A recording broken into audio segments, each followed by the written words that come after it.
የዐቢይ ጾም ሁለተኛ ሳምንት ቅድስት። ቅድስት ማለት የዘይቤ ፍቺው የተቀደሰች የተለየች ማለት ነው።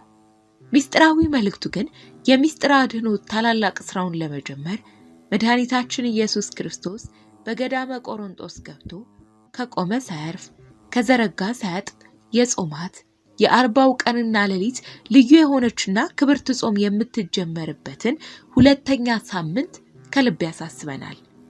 ቅድስት የዐቢይ ጾም ሁለተኛ ሰንበት ስያሜ ነው። ስያሜውም ከኢትዮጵያዊው የዜማ ሊቅ ከቅዱስ ያሬድ የተገኘ ነው። ከዚህ ሰንበት ዋዜማ ጀምሮ ስለ ዕለተ ሰንበት ቅድስና ይዘመራል። ቅድስት ቤተ ክርስቲያናችንም ሰንበቱን ስለ ቅድስና ልጆቿን ታስተምርበታለች። በቅዳሴ ጊዜ የሚሰበከው ምስባክ፣ የሚነበቡ መልእክታት፣ የሐዋርያት ሥራና ወንጌል ስለ ቅድስት የሚያስተምሩ ናቸው። ቅዱስ ማለት ልዩ ክቡር ማለት ነው። እግዚአብሔር አምላካችን በባህሪው ቅዱስ ነው። ይህ ቅድስናም ከማንም ያላገኘው የባህሪ ገንዘቡ ነው። መጻሕፍትም የባህሪ ቅድስናውን ተባብረው መስክረዋል። በባህሪው ቅዱስ ስለሆነ ቅዱስ ቅዱስ ቅዱስ እየተባለ ይመሰገናል። ትንቢተ ኢሳይያስ ምዕራፍ 6 ከቁጥር 1 እስከ 3፣ ራእይ ዮሐንስ ምዕራፍ 15 ቁጥር 4። እኛም ቅዱስ ልጁ በሥጋ ተገልጦ እንዳስተማረን በየዕለት ጸሎታችን ስምህ ይቀደስ እንለዋለን። የቅድስና ምንጭ ቅድስናን የሚሰጥ እርሱ ብቻ ነው። ቅዱስ የሚለው ቃል ለሰዎች፣ ለመላእክት፣ ለቦታ፣ ለዕቃ፣ ለዕለታት ቢቀጸልም ቅድስናቸውም በባሕሪ ቅዱስ ከሆነው ከእግዚአብሔር የተገኘ ነው። ይህም የጸጋ ቅድስና ይባላል። እግዚአብሔር ቅዱስ ስለሆነ በመልኩና በምሳሌው አክብሮ የፈጠረን እኛም ቅዱሳን እንድንሆን ይፈልጋል። ቅዱስ ጴጥሮስ ዳሩ ግን እኔ ቅዱስ ነኝና ቅዱሳን ሁን ተብሎ ስለተጻፈ የጠራቸው ቅዱስ እንደሆነ እናንተም ደግሞ በኑራችሁ ሁሉ ቅዱሳን ሁኑ ያለንም ይህንን ሊያስተምርን ነው።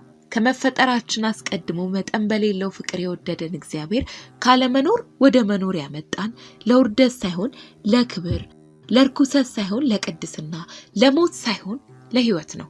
የመፈጠራችንም ዓላማ በፊቱ በፍጹም ምግባርና ሃይማኖት በመመላለስ ከእርሱ ጋር እንድንኖር ነው። ብርሃን ከጨለማ ጽድቅ ከኃጢአት ጋር ኅብረት የለውምና ከእርሱ ጋር ለዘላለም ነግሰን ለመኖር በቅድስና መኖር ይጠበቅብናል። ቅዱስ ጳውሎስም እግዚአብሔር ለቅድስና እንጂ ለርኩሰት አልጠራንምና ያለንም ለዚህ ነው። አንደኛ ተሰሎንቄ ምዕራፍ 4 ቁጥር 7 እግዚአብሔር እኛን የፈጠረበትን ዓላማ ለኤፌሶን ክርስቲያኖች እንዲህ ገልጾላቸዋል። በክርስቶስ ኢየሱስ ሰማያዊ ስፍራ በመንፈሳዊ በረከት ሁሉ የባረከን የጌታችን የኢየሱስ ክርስቶስ አባት እግዚአብሔር ይመስገን ብሎ ካመሰገነ በኋላ ዓለም ሳይፈጠር በፊቱ ቅዱሳን ንጹሐን ያለ ነውር በፍቅር ያደርገን ዘንድ ለእርሱ መረጠን። ኤፌሶን ምዕራፍ 1 ቁጥር 3 እስከ 4 አስቀድሞም ስለወደደንና ስላከበረንም ከሌሎች ፍጥረታት በተለየ መልኩ የሚያስፈልገንን ሁሉ አዘጋጅቶ በእጁ ካበጀን በኋላ የሥነ ፍጥረት ዘውድ አድርጎ በገነት አኖረን። ኦሪት ዘፍጥረት ምዕራፍ 1 ቁጥር 26፣ መዝሙረ ዳዊት ምዕራፍ 8 ቁጥር 1። የቀደመው አዳም አታድርግ የተባለውን በማድረጉ በንዝህላልነት በስንፍና በከይሲ ዲያብሎስም ምክር ተዋረደ። በሞተ ሥጋ ላይ ሞተ ነፍስ፣ በርደተ መቃብር ላይ ርደተ ሲኦል ተፈረደበት። በባሕሪው ሞት ገባበት፣ ተዳደፈ። ክፉ ፍትወታትም የሚያጠቁትና የሚያሸንፉት የዲያብሎስና የኀጢአት ባሪያ ሆነ። የማይለወጥ ፍቅር የወደደን እግዚአብሔር ግን ጠፍተን እንድንቀር አልተወንም። በሰጠን ተስፋ በተቆጠረው ሱባኤና በተነገረው ትንቢት መሠረት ዘመኑ ሲደርስ በተዋህዶ ሰው ሆነ።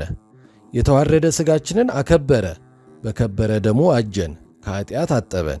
በእርሱ ምክንያት የእግዚአብሔር ልጆች ተባልን።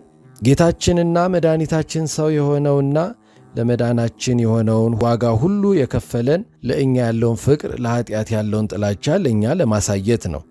ነገር ግን የኀጢአትን ሥራ ይሽር ዘንድ ከእርሱ ጋር የተሰቀለውን አሮጌውን ሰውነታችን እንደሆነ ይህንን እናውቃለን የተባለውም ለዚህ ነው። እግዚአብሔር ደስ ብሎት የሚቀበለውን ሕይወት ለመኖር እንፈልጋለን። ለመሆኑ ይህ ሊሆን የሚችለው እንዴት ብንመላለስ ነው? እርሱን ሐዋርያው ቅዱስ ያዕቆብ አንደበቱን ሳይገታ ልቡን እያሳተ እግዚአብሔርን የሚያመልክ የሚመስለው ማንም ቢኖር የእርሱ አምልኮ ከንቱ ነው። ንጹሕ የሆነ ነውር የሌለበት አምልኮ በእግዚአብሔር አብ ዘንድ ይህ ነው ወላጆች የሌሏቸው ልጆች ባልቴቶችንም በችግራቸው መጠየቅ በዓለምም ከሚገኝ ርኩሰት ሰውነታችንን መጠበቅ ነው በማለት ይመልስልናል። የያዕቆብ መልእክት ምዕራፍ 1 ቁጥር 26-27 በክርስቶስ ደም የተቀደሰና የእግዚአብሔር ማደሪያ የሆነውን ሰውነታችንን በዓለም ከሚገኝ ርኩሰት መጠበቅ የሰማያዊ ርስት ወራሾች ያደርገናል። በዓለም የሚገኘው ርኩሰት ሐዋርያው ቅዱስ ጳውሎስ የሥጋ ሥራም በማለት ገልጾታል። እርሱም ዝሙት፣ ርኩሰት፣ መዳራት፣ ጣዖት ማምለክ፣ ሥራይ ማድረግ፣ መጣላት፣ ኩራት፣ ምንዝርጌት፣ ቅናት፣ ቁጣ፣ ጥርጥር፣ ፉክክር፣ ምቀኝነት፣ መጋደል፣ ስካር፣ ዘፋኝነት ይህንን የመሰለ ሁሉ ነው። እነዚህን የሚያደርጉ ሰዎች ከእግዚአብሔር መንግሥት በአፋ ወይም በውጭ እንደሚቀሩ ሲያስረዳ አስቀድሜም እንደነገርኋችሁ ይህንን የሚያደርግ የእግዚአብሔርን መንግሥት አይወርስም ብሏል። ገላትያ 5 ከቁጥር 19 ጀምሮ በሕይወታችን ሁሉ የምግባርና የሃይማኖት ፍሬ አፍርተን መገኘት ለቅድስና የጠራንን እግዚአብሔርን ደስ ማሰኘት ነው። እነዚህን ነገሮች ቅዱስ ጳውሎስ የመንፈስ ፍሬዎች ብሏቸዋል። እነርሱም ፍቅር፣ ደስታ፣ ሰላም፣ ትዕግሥት፣ ምጽዋት፣ ቸርነት፣ እምነት፣ ገርነት፣ ንጽሕና ናቸው። ገላትያ ምዕራፍ 5 ቁጥር 22 እግዚአብሔር ማደሪያው ይሆን ዘንድ የመረጠውን ሰውነታችንን እርሱ የሚከብርበትን ሥራ ልናደርግ ያስፈልገናል። በሕይወት የሚኖሩትም ስለ እርሱ ቤዛ ሆኖ ለሞተውና ለተነሳው እንጂ ወደፊትም ለራሳቸው የሚኖሩ እንዳይሆኑ እርሱ ስለ ሁሉ ቤዛ ሆኖ ሞተ እንደተባለ በሕይወታችን ሁሉ ፈቃዱን በመመርመርና በመፈጸም በቅድስና ልንኖር ይገባናል። ሁለተኛ ቆሮንቶስ ምዕራፍ 5 ቁጥር 15 ቅድስናችን በኑሯችን ሁሉ እንዲሆን ታዘናል። አንደኛ ጴጥሮስ ምዕራፍ 1 ቁጥር 15 ስለዚህም በተሰማራንበት የሥራ መስክ፣ በማኅበራዊ ኑሯችን፣ በምንበላው ምግብ፣ በምንለብሰው ልብስ፣ በንግግራችንና በመሳሰለው ሁሉ ለእግዚአብሔር ደስ የሚያሰኘውን በማድረግ እግዚአብሔርን በሚሞት ሥጋችን እናክብረው። እኛ ደግሞ ሸክምን ሁሉ የኀጢአት ጭንቀት ከእኛ አስወግደን በፊታችን ያለውን ሩጫ በትዕግሥት እንሩጥ። የእምነታችንንም ራስና ፍጻሜውን ኢየሱስ ክርስቶስንም እንከተለው።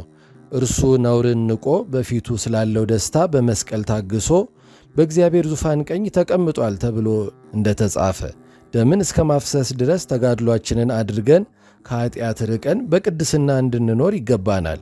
ዕብራውያን ምዕራፍ 12 ቁጥር 1 ሥጋዊ ምኞታችንንና መሻታችንን ሰቅለን አሮጌውን ሰውነታችንን አስወግደን ንስሐ ገብተን ቅዱስ ሥጋውንና ክቡር ደሙን ተቀብለን በቅድስና እንድንኖር ረድኤተ እግዚአብሔር አይለየን። ወስብሐት ለእግዚአብሔር።